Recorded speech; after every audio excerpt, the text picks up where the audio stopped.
wonderful panel of speakers today. First, we have Kira Fairweather, who's the Assistant Vice President of Student Financial Aid for Aspen University. Kira has more than 11 years of financial aid and higher education experience and has overseen the administration of federal and state funding for over 20,000 students across 72 campuses.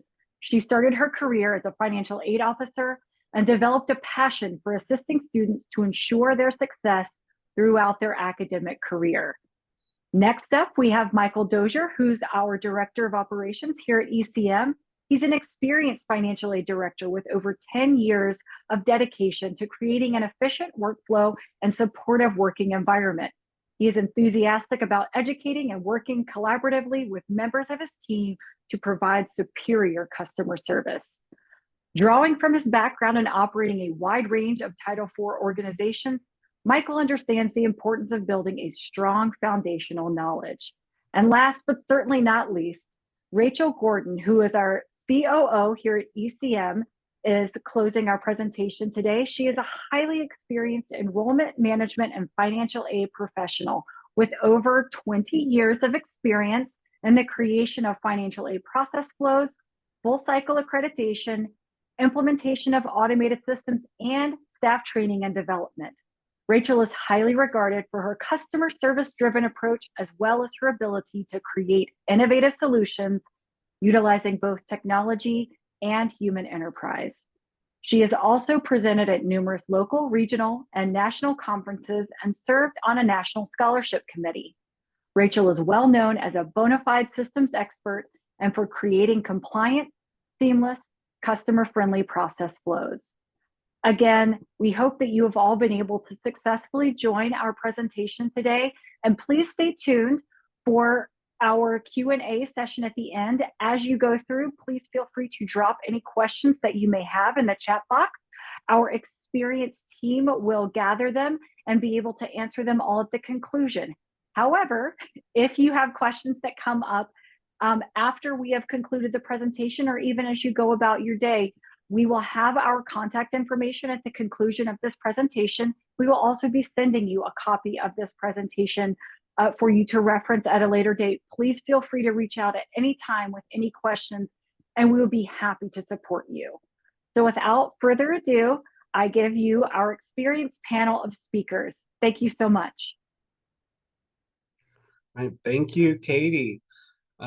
As she had mentioned, what we're going to talk about today is the implementation of these successful strategies when navigating the HCM2 process. So some key areas that we really thought were essential to focus in on today is really understanding the what, where, and how of the HCM2 process. So of course, we're going to start off with what is HCM2? Where do I find the public list in order to identify, what your status is and, why you're there? Okay. We're also going to talk about the importance of your institution and federal regulations, your institutional responsibilities. Going into and navigating the HCM2 process is really a campus or a school global effort. So we'll talk about that and go into the life cycle of the student. What is it that they're looking for, right? What is it as far as it goes into the consistency of data? Who am I going to include on a submission for an HCM2 claim? What students am I going to do? And what am I going to look for, and what your analyst is going to look for when reviewing those students when you're requesting those disbursements. We're going to talk more about academic progress as we progress through today, and also talk about what happens with your claim and your submission outcomes, right? What happens if you get the big bad rejection, or what happens when you have that successful completion, okay? And if we can move on to the next slide. So we're going to start off with what is HCM2, okay? That, of course, as we've discussed, that stands for Heightened Cash Monitoring And this happens with a school that is no longer eligible to receive funds on an advanced payment method. Okay, after a school is on those HCM2, they make disbursements to the students from their own institutional funds, and then reimbursement payment requests must be submitted for those through the department.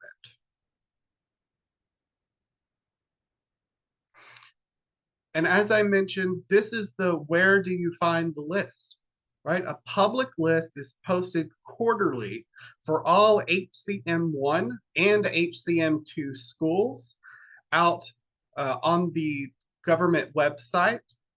And within the PowerPoint presentation, there's going to be a QR link available for you to find easy access for that as well. Okay. And currently it looks like we're having a bit of a technical glitch. So if we could get the PowerPoint presentation back up.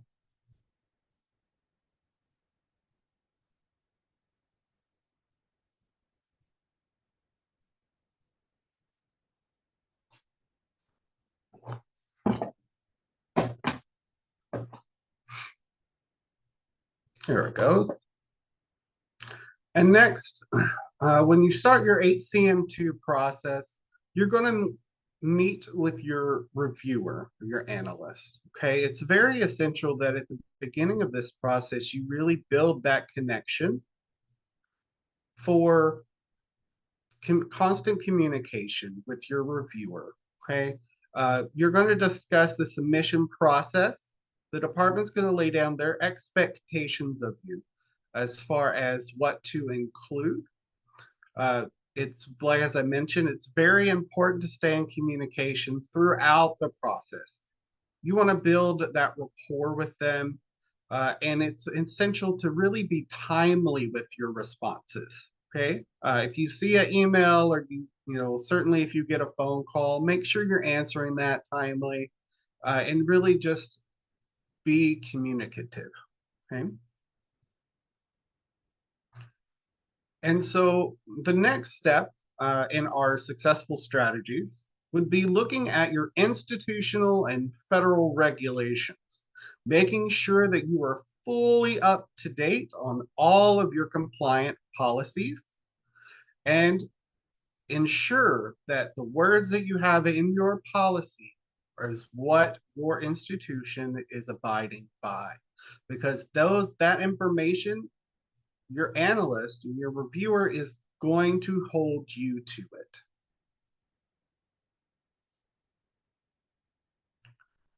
Some additional policies that we always suggest that are reviewed internally.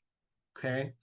As I mentioned, this is going to be a campus-wide effort.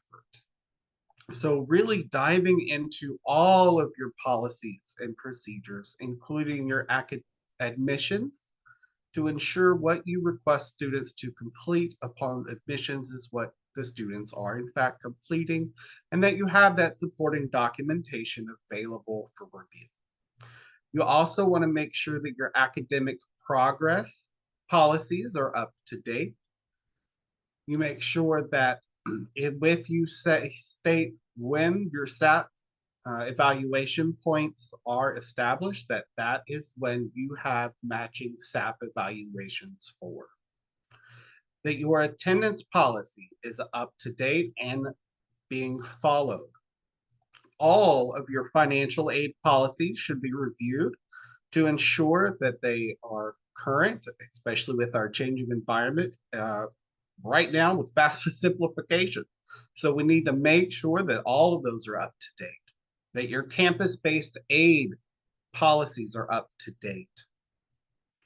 Consumer information, review this to make sure that you have all the required elements included in your consumer information, that they are in the appropriate locations, and also that you have your website, you have a website, and that it is up to date as well with any of your updated or changed policies. Okay. Last and certainly not least, make sure that your withdrawal policies and if you have a leave of absence policy, that those are up to date. And now I'm going to turn it over to Kira so that she can proceed. Michael. Hi, everyone. Thanks for joining. So I will proceed with who will be responsible for the claim submission. As Michael suggested, this is a campus-wide effort. You have someone who may be responsible for adding your disbursements to the action queue. And while that is being added, if you want, you can also start to have maybe your data analyst to pull information that will be on the student data sheet. This a template is usually provided so you have an idea as to what will be on that spreadsheet.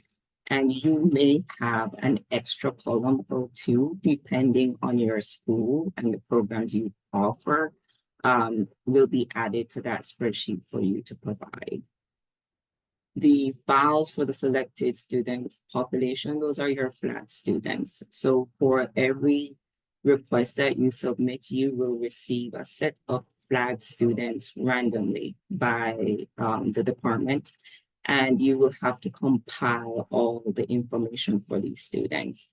So from here, you decide who would you want to start to compile any of your admissions data.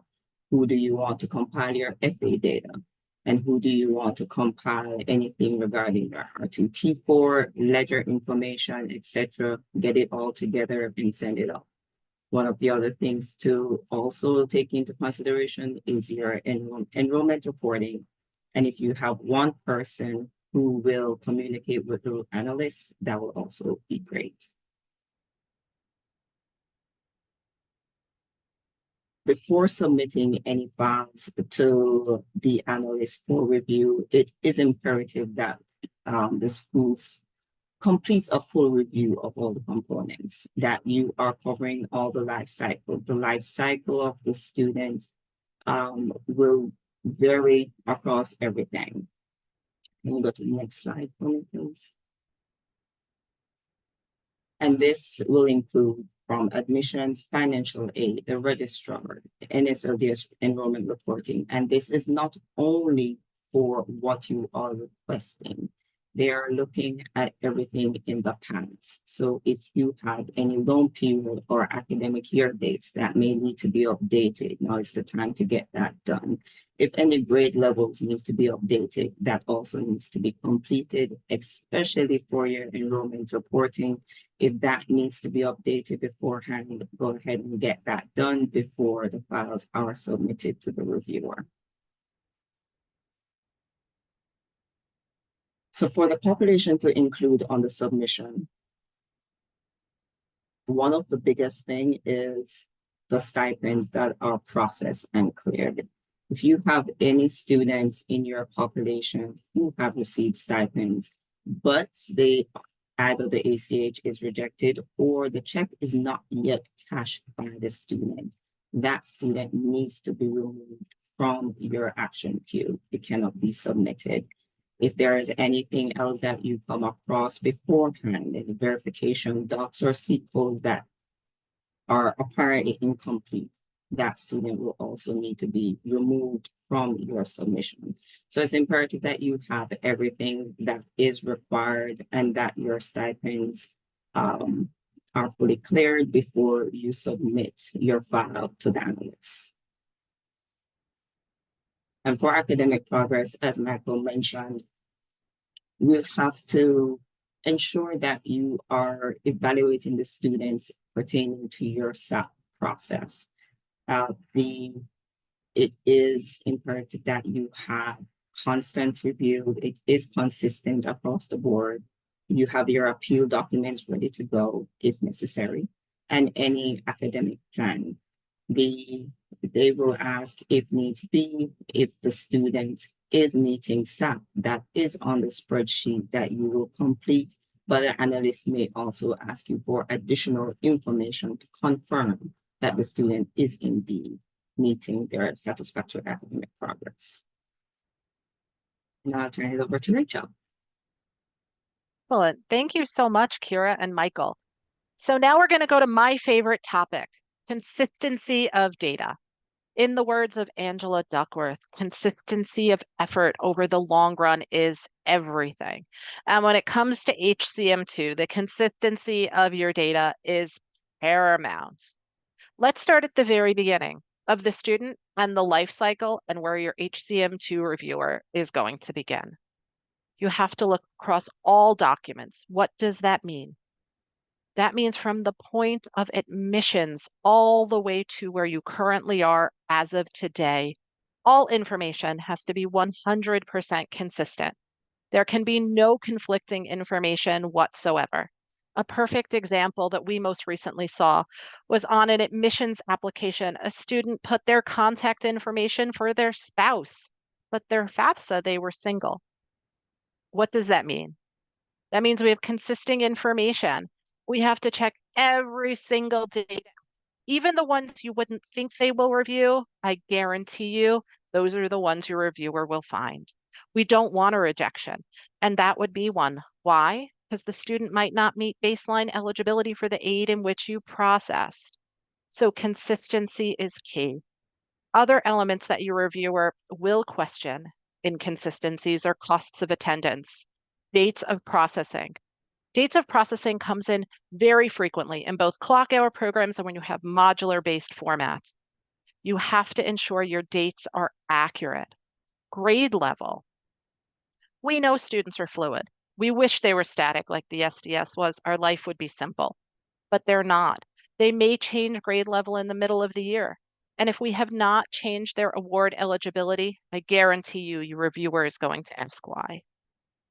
Enrollment status, again, a fluid element that we have to report as a consistency. And NSLDS enrollment reporting. Your reviewer will be checking from the first point that student was enrolled all the way up until today on NSLDS. Before you submit a student, ensure it is 100% accurate and make updates where needed.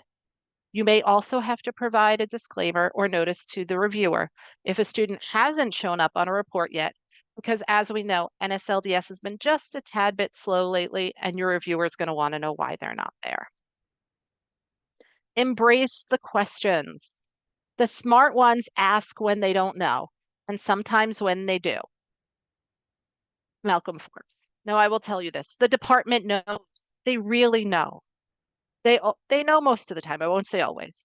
But with that, questions is so important because what does that mean? They didn't reject the student. We love questions. We want questions. We want them to say to us, fill in this picture.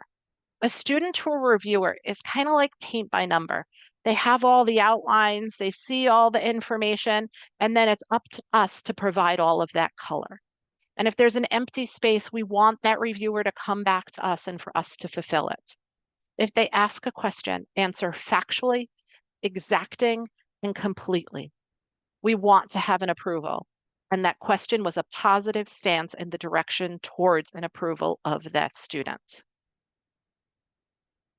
HCM2 is a timing game. It is the biggest timing game we can ever play. We have this static student data sheet or SDS, and then we have these super fluid students who do what they want, and we somehow have to make them match. And HCM2 is all about timing. Students can attend another school and utilize their eligibility. Well, in HCM2, we process their aid, we post their aid to their account. We still didn't get any money from the government. We've now put them on the student data sheet, but what happens? In between that time, they went to another school and they used all their eligibility. Students can change their enrollment status between review and submission. Most schools create what I like to call a calendar of submission, and they pause processing to review backwards to make sure everything matches. But there's still that small window where these frisky little students can change enrollment status, and then their eligibility has now changed.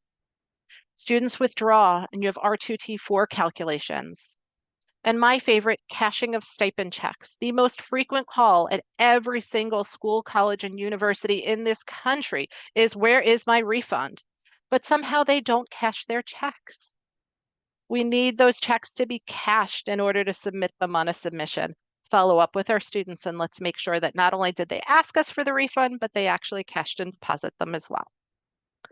Next is rejected ACH payments.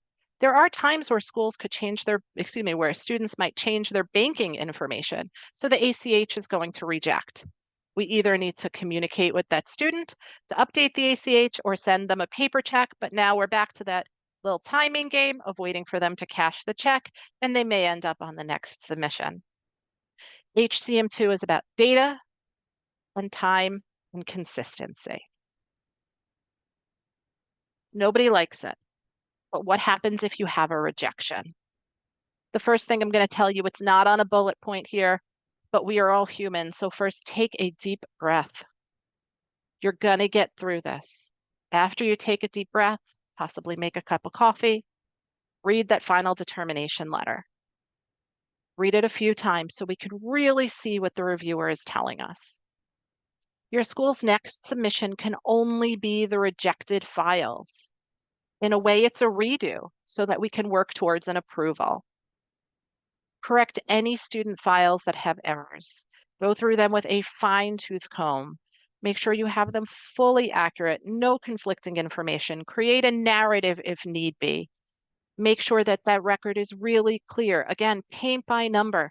Can you see the full picture of that student from their life cycle? Double check your work, triple check it, have someone else check it, ask someone in another department to take a look at it. Do whatever you have to do. I know I become data blind is what I call it. When I look at the same number over and over, it looks right. That's why it's so important that I have a Michael to double check it for me. Now get ready to resend your student files. Do not include any new student files in this resubmission. It has to be only and solely the rejected students. If any students are removed, they cannot be included in a future claim. It's once and done. So I'd clean them all up, do everything you can to get them in there. If you do choose to take a student off because you can't prove their baseline eligibility, your reviewer may ask you why. Happy Land, your submission is approved. Isn't that the wonderful, most amazing feeling when you get that letter? What happens next? Read the letter, celebrate a little. We all know how hard HCM2 is. Give yourself a pat on the back, thank your team, let everybody know what a great job they've done. This is not just financial aid. This is the entire institution. This is your admissions, your registrar. If you have an audit team, everybody was involved in this submission, your bursar. Then determine if there were any exceptions. If so, now we have to review them. You may be required to create a corrective action plan. What does that mean? Let's say you had issues with your enrollment report. The department's going to make you write a plan of what you're going to do on a go forward. They may want that ahead of your next submission or included with your next submission. Check with your reviewer if it's not denoted in the letter, the timeline of when the corrective action plan will be needed. If any students are rejected, they are your next submission. So that's your next population. Next, the analyst will draw down the funds and they'll be placed in your account, and you get ready to prepare for your next submission. Depending on your office that you're working with, some regions are at 30 days, other at 60. Ask them, it's denoted in the letter, the days that they're currently at. And most importantly, HCM2 is not the end. Schools have and will continue to come off of HCM2. We have seen two just this past year, and it was such an honor to celebrate with them as that wonderful time occurs. You too will be coming off of HCM2. You get there through data consistency, approved submissions, strong policies and procedures, and continue to have excellent communication with your reviewer. Remember, this year, as we're going towards 24, 25, and FAFSA simplification, so much is changing. Ensure that you update your policies and procedures. Review your enrollment intensity, as we know that's going to play a part. Make sure everything is set up and super tight and you're training your teams, because this next year, it's already starting off a little bit bumpy just with the FAFSAs. I can't wait to see what the next SDSs are going to look like. And with that, I'll turn it over to Katie. And if anyone has any questions, please do type them in the chat. We are enormously experienced and blessed to work with a plethora of schools that are on HCM2 and have been doing so for, I will say, over 30 years. And we hope to continue to do so in the future and to help our wonderful partner schools such as Aspen with Kira. Thank you, Rachel, and thank you to all of our presenters. Hopefully, every single one of you found this session today enlightening. For whatever reason, either we completely terrified you or we answered all of your questions. We have not yet received any questions in the chat or the Q&A. So if you are feeling a little nervous or insecure, please feel free to ask your questions. Otherwise, you see our contact information here on the screen. If you don't feel confident putting it in the chat or the Q&A box, you can always send it directly to us, and we will assist you as best we can with answering that. I will say if you submit it today, we may be able to answer you on the phone call itself. I will just ramble for a few more minutes in case anyone has any questions. We are truly delighted that you are all able to join us today. And if you would like to see more of this, please let us know. If there's any content that you would love to see us highlight. Greatest hits this year have definitely been our FAFSA simplification seminars. Those are all available to you if you would like more information on that. Again, please feel free to reach out to that information that you saw on the screen. We will also be sending out copies of this presentation for your reference. And we truly appreciate all the time that you've spent with us today and hope that you join us in the future. If no one has anything else or no questions, we will let you all go, as I'm sure you're very busy, and have a great rest of your week and summer. And we are there for you if you ever need anything. Thank you. Thank you to the presenters. Bye, everyone. Bye. Thank you. Bye-bye. Bye, and thank you.